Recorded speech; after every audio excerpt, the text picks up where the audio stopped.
vamos fazer esse balanço aí deste ano de gestão, né? Já teve o balanço dos 100 dias, o balanço dos 300 dias, agora um ano completa agora em dezembro. Então vamos começar falando da redução da criminalidade, né? Em 2019 o Brasil apresentou os dados, apresentaram uma redução da criminalidade. Que ações o senhor acha que foram tomadas aí ao longo desse ano que já ajudaram nessa redução de criminalidade por parte do Ministério de Justiça e Segurança Pública?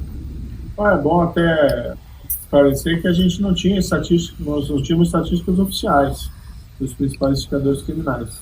Passamos até apenas em março desse ano, e aí temos consolidado esse material e também cotejado com dados elaborados por organizações não governamentais. Realmente tem havido uma queda expressiva dos principais indicadores criminais. Homicídio em torno de mais de 20%, roubo de instituição financeira, 40%.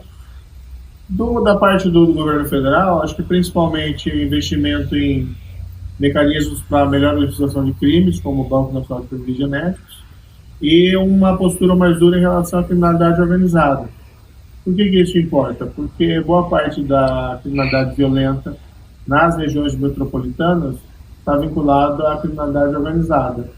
Então, o enfrentamento mais duro da criminalidade organizada tem um impacto na redução igualmente da criminalidade violenta. E aí vamos destacar principalmente a política de transferência das lideranças criminosas, as principais lideranças criminosas do país, para presídios federais.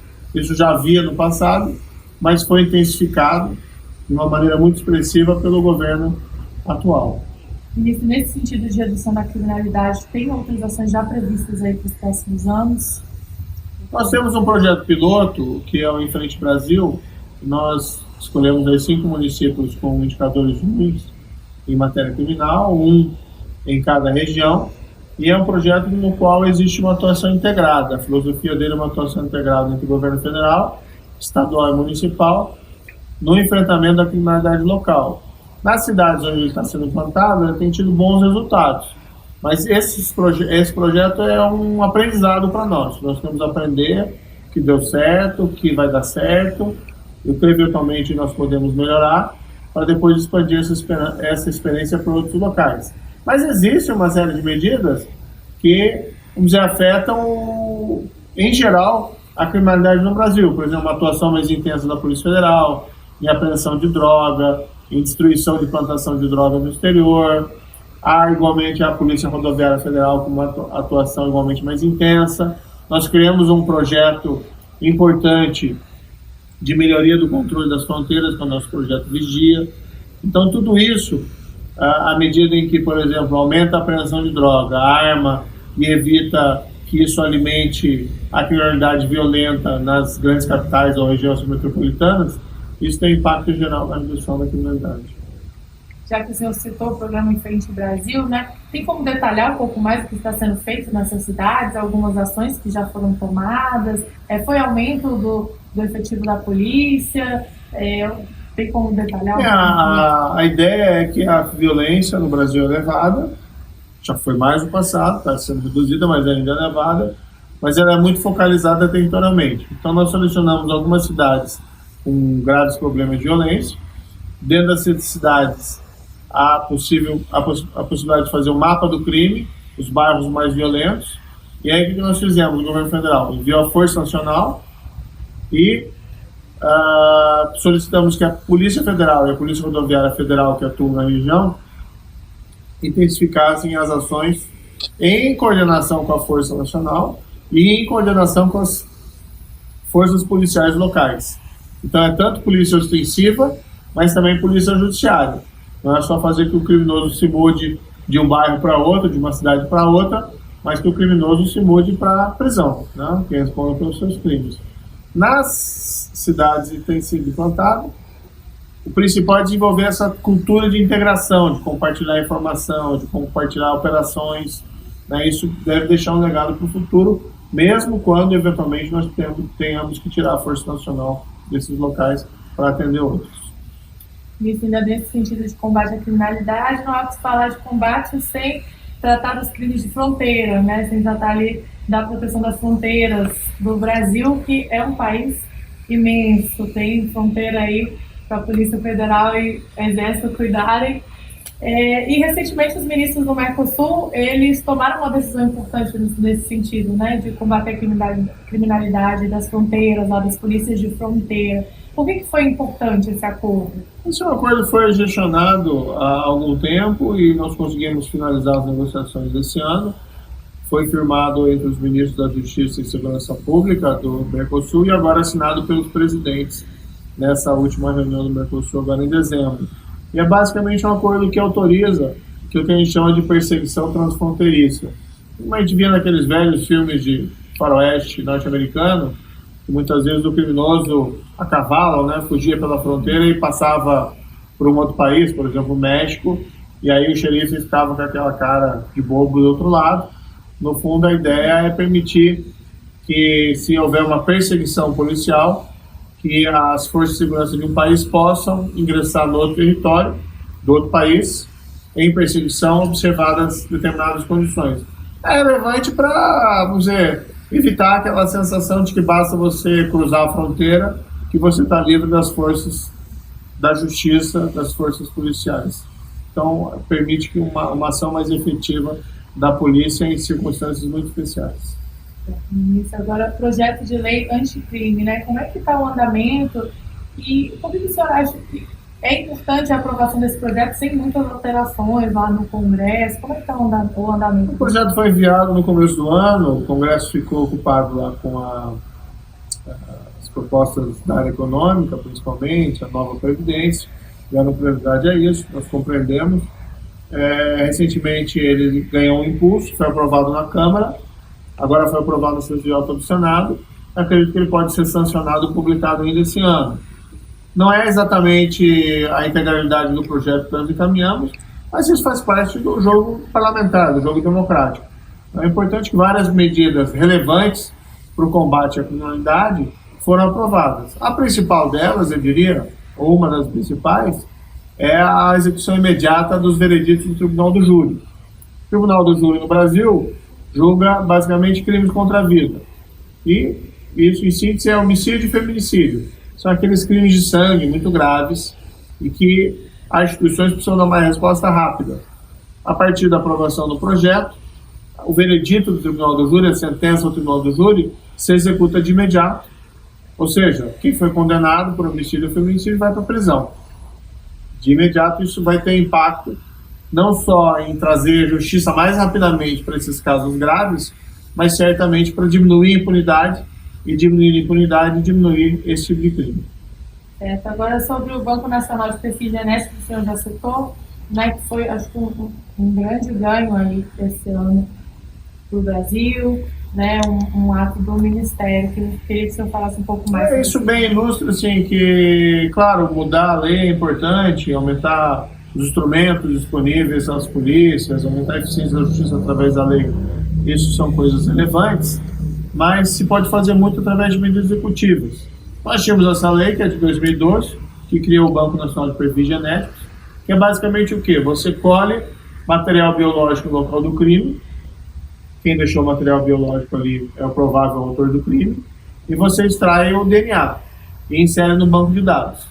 E concomitantemente você extrai o DNA, né, como se fosse uma moderna impressão digital, da população carcerária. E coloca no banco de dados. E você faz os cruzamentos. Isso permite identificar crimes seriais e identificar autores de crimes até então desconhecidos. A lei é de 2012, mas sabe Deus por qual motivo, ela não era executada, não era implementada. Então nós chegamos no começo desse ano, nós tínhamos 7 mil perfis genéticos de condenados inseridos no Banco Nacional. 7 mil colhidos em 6 anos. Né? Um número irrisório. O que nós fizemos? Nós investimos, demos incentivos aos estados, criamos laboratórios de coleta de exame de perfil genético, de coleta, e intensificamos essa política de obtenção desses dados. Nós chegamos ao final desse ano com 67 mil perfis genéticos de condenados colhidos e cerca de 50 e tantos mil inseridos no banco de perfil genético. Ou seja, em um ano nós colhemos mais do que quase o décuplo do que foi feito em 6 anos desde o início da lei. Então se pode avançar muito. E qual que é o resultado disso?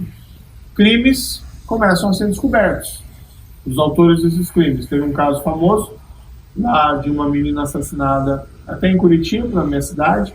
Isso foi lá em 2011 e o assassino nunca foi descoberto, até que mais recentemente, por essa política de incentivo da coleta do material biológico, foi coletado de um presidiário em São Paulo, perfil genético, inserido no banco, cruzado com o material que havia sido colhido no local do crime, no caso da menina, e houve a correspondência. Logo, aquele é o autor do crime, alguém que ia ser libertado em pouco tempo, porque não sabia que ele era o autor desse crime, agora vai ficar ótimo, ficar muito tempo na cadeia, pagando por um crime bárbaro que cometeu.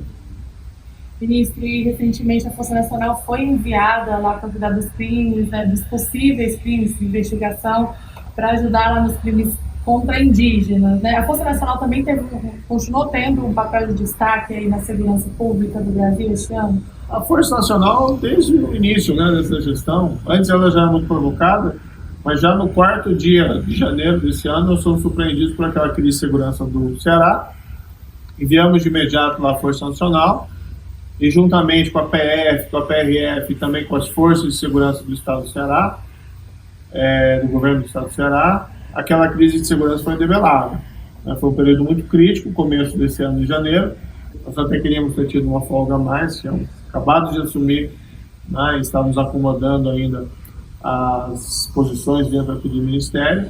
Tivemos que atender essa crise de segurança e foi muito bem resolvido. Cerca de um mês ela estava debelada e desde então a Força Nacional tem sido bastante provocada, solicitada pelos estados para atuar, seja preventivamente, seja repressivamente contra crimes. Esse caso dos indígenas é um exemplo. Nós enviamos a Força Nacional por uma questão de cautela para evitar que novos incidentes de violência contra a população indígena daquele local se repitam, sem prejuízo do trabalho de investigação da Polícia Federal, que também foi encaminhada para o local. Ministro, agora fazendo uma análise desse ano aí de gestão, o senhor à frente do Ministério da Justiça e Segurança Pública, quais seriam as perspectivas para o futuro, os desafios agora para os próximos anos nessa área da segurança pública do Brasil? Os desafios ainda são imensos. Nós temos sérios problemas no Brasil com criminalidade violenta e com a criminalidade organizada. Também corrupção, em certos níveis. Acho que houve avanços significativos nessas 3 áreas. Nós estamos tendo uma redução expressiva dos principais indicadores criminais, mas os números remanescentes ainda são muito elevados. Então, nosso desafio é persistir nesse ciclo virtuoso. Veja bem que, por exemplo, até setembro desse ano, considerando uma redução de 22% de assassinatos, foram cerca de 8.663 pessoas que não perderam a vida, em comparação com o mesmo período do ano anterior. Então, o ganho em número de vidas humanas é muito relevante, mas mesmo assim um grande número de pessoas ainda foi assassinada no Brasil. Nós precisamos reduzir mais esses índices, e isso envolve a persistência nessas políticas eficazes de justiça e segurança pública. Também vamos colocar aqui, é importante ressalvar, que o Ministério da Justiça tem uma série de outras atribuições não relacionadas unicamente à questão criminal. Nós temos o Arquivo Nacional, nós temos o direito do consumidor, nós temos a parte migratória. Então, tudo isso tem sido trabalhado concomitantemente para também trazer mais eficiência na prestação de serviços nessas áreas pelo governo federal.